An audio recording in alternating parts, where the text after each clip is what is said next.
Hello दोस्तों, मैं अजीत मौर्य एक बार पुनः आ चुका हूं आपके बीच और कुछ महत्वपूर्ण शब्दावलियों के साथ जिनका कहीं ना कहीं अपना संबंध फैशन और वस्त्र से है।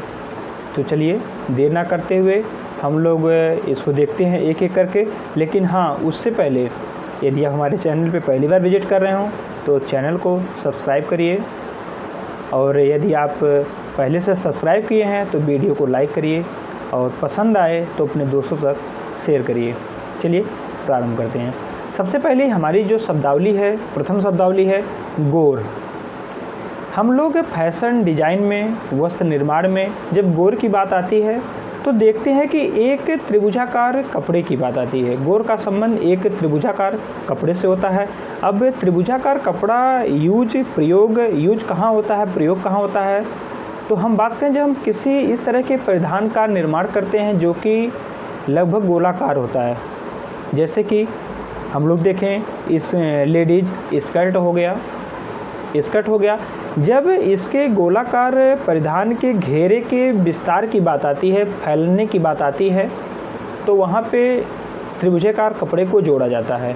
आप देखेंगे स्कर्ट में नीचे से इस तरह का जो उसका घेरा होता है, नीचे देखेंगे इस तरह से त्रिभुजाकार कपड़ा जुड़ा होता है जो कि उसके घेरे को बढ़ा देता है, जिससे चलने फिरने में आसानी हो जाती है।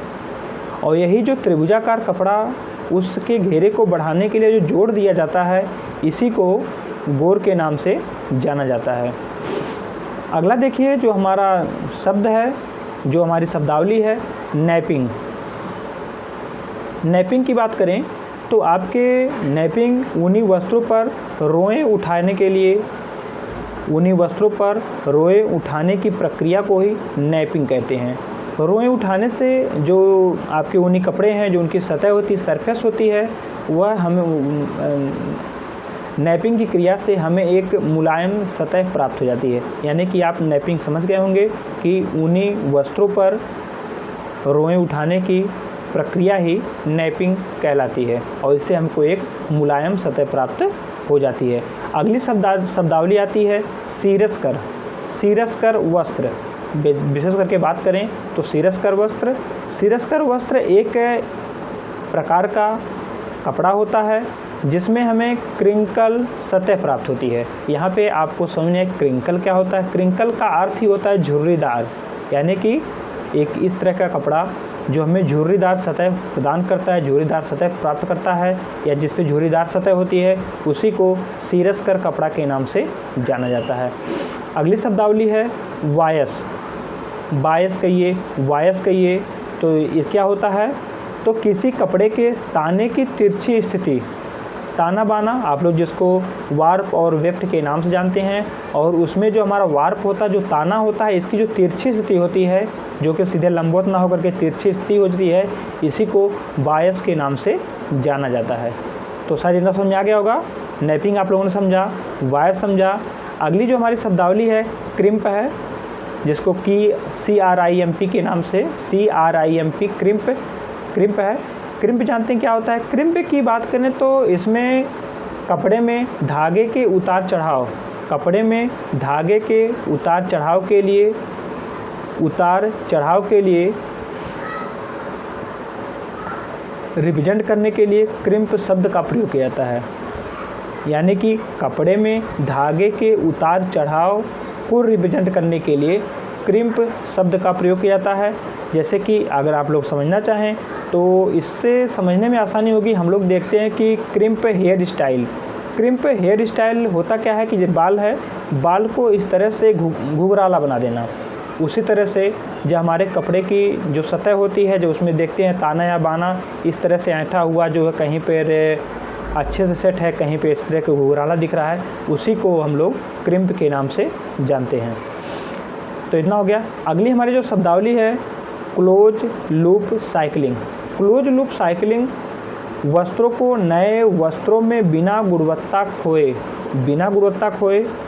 बना देना ही क्लोज लूप साइकिलिंग कहलाती है। पुनः एक बार ध्यान सुनिए, वस्त्रों को नए वस्त्रों में बिना गुणवत्ता खोए उसे बना देना ही क्लोज लूप साइकिलिंग कहलाती है। वहीं पे अगली हमारी जो शब्दावली आती है जीरो वेस्ट फैशन, यानी कि ज़रा सा भी ख़राब ना जाए। जीरो वेस्ट फैशन एक इस तरह की कपड़ा निर्माण विधि है जिसमें कपड़ा निर्माण के समय या कपड़ा उत्पादन के समय कोई भी कचरा नहीं बच रहा, कोई भी अतिरिक्त कचरा नहीं बचता है। इसी को ही जीरो वेस्ट फैशन के नाम से जाना जाता है। अगली शब्दावली आती है cradle to cradle design. Cradle to cradle design यानी कि वस्त्रों की ऐसी डिजाइन जिसे लगातार पुनर्नवीनीकरण किया जा सके या उसे कंपोस्ट किया जा सके, उसी को ही क्रेडल टू क्रेडल डिजाइन के नाम से जानते हैं। यहीं पर हमारी अगली शब्दावली आती है स्लो फैशन, इससे ही जुड़ा हुआ फास्ट फैशन, आप लोग देखते हैं कि क्लासिक फैशन। तीनों को समझने का प्रयास करेंगे और तीनों में बहुत कन्फ्यूजन रहता है और इसीलिए हमने तीनों को एक साथ रखने का प्रयास किया। स्लो फैशन की बात आती है तो फैशन का वह दौर जो लंबे समय तक चले। फैशन लंबे समय तक चलेगा कैसे? जो स्लो फैशन होता है इसमें ऐसे कपड़ों का, ऐसे रंगों का प्रयोग किया जाता है जो जल्दी से ना उतरे, यानी कि धीमा ना पड़े, फीका ना पड़े, कपड़ा जल्दी से फटे ना, यानी कि जो दीर्घकालिक समय तक यानी कि लंबे समय तक कपड़ा चले, उसका रंग उसी तरह बरकरार रहे, उसी को ही स्लो फैशन के नाम से जाना जाता है। वर्तमान में जो फैशन चल रहा है कहीं ना कहीं वह फास्ट फैशन का उदाहरण है। अर्थात फास्ट फैशन वह फैशन होता है जो बहुत तेज़ी से परिवर्तित हो बदल जाता है। जैसे कि आप लोग देखते हैं कपड़ा लेते हैं, 2 बार पहने, 4 बार पहने, कलर गिर जाता है, कपड़ा फट जाता है, कहीं से खिसक जाता है। तो ये सारे कहीं ना कहीं फास्ट फैशन के उदाहरण हैं। तो स्लो फैशन, फास्ट फैशन आप में समझ में आ गया होगा। फास्ट फैशन जो लंबे समय तक चले और स्लो फैशन जो लंबे समय तक चले, यानी कि जिसमें परिवर्तन धीरे धीरे हो। फास्ट फैशन जिसमें परिवर्तन तेज़ी से हो। आज कभी इस तरह का फैशन है, हम लोग यहाँ से कटा पिटा इस तरह से डोरी बांधने वाला या इस तरह से शर्ट हम लोग पहन रहे हैं। कभी आज 4 महीने बाद इसका चलन ही समाप्त हो गया, कहीं पे हम लोग नहीं देख रहे, किसी को पहने हुए नहीं देख रहे हैं, ये आपका फास्ट फैशन हो गया। वहीं पे आपका एक बहुत ही इम्पॉर्टेंट आता है क्लासिक फैशन। और क्लासिक फैशन स्लो फैशन में कई बार हमको अंतर करने में कन्फ्यूजन हो जाता है।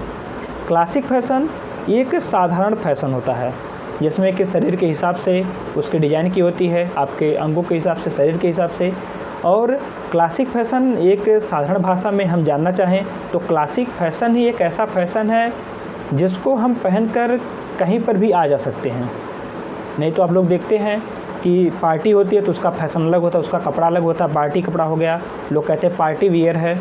शादी हो गई तो वहाँ पे कुछ है, मतलब अलग अलग रीति रिवाज की तरह से अलग अलग हम कपड़ों को धारण करते हैं। लेकिन वहीं पर जो क्लासिक फैशन होता है इस तरह का कपड़ा होता है जिसको हम पहनकर कहीं पर भी आ जा सकते हैं। इसी प्रकार को फैशन को क्लासिक। आप लोग कपड़े लेते होंगे, शर्ट लेते होंगे तो वहाँ पे आप लोग देखेंगे जो उसका लेबल लगा होता है पीछे, वहाँ पे देखेंगे कहीं पे लिखा मिलता है क्लासिक फैशन। तो इसको आप आसानी से यहाँ से समझ सकते हैं। और इसके साथ ही एक फैशन का और नाम आता है जिसका नाम है एथिकल फैशन।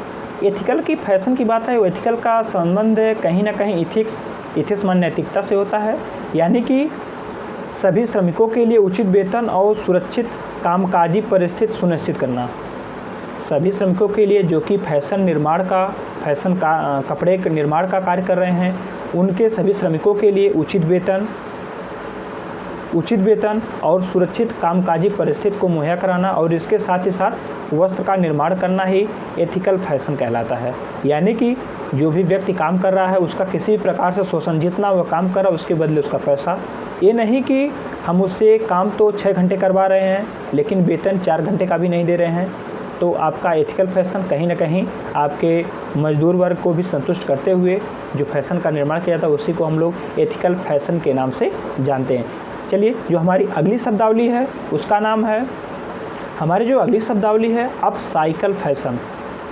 अपसाइकल यानी साइकिल मतलब आपको पता है रिवर्स, उसी को प्राप्त कर देना, साइकिल चक्र है।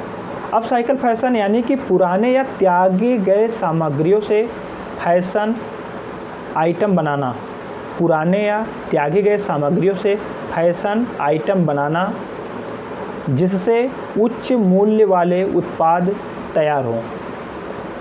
पुराने या त्यागे गए सामग्रियों से फैशन आइटम बनाना जिससे उच्च मूल्य वाले आइटम उत्पाद तैयार हों, उसी को अपसाइकल फैशन के नाम से जाना जाता है। इसका एक उदाहरण आप लोग समझ सकते हैं। जैसे आप लोग देखते हैं कि गांव में कुछ फेरी वाले आते हैं, पुराने कपड़े लेते हैं, आपको दरी देते हैं, और उस तरह के कई आप लोग देखते हैं कि पाँवदान बनाते हैं। पुराने साड़ी को फाड़ फाड़ करके आप लोग गोले गोले बना करके कैसे उसका सिलाई के माध्यम से पाँवदान को तैयार कर लेते हैं।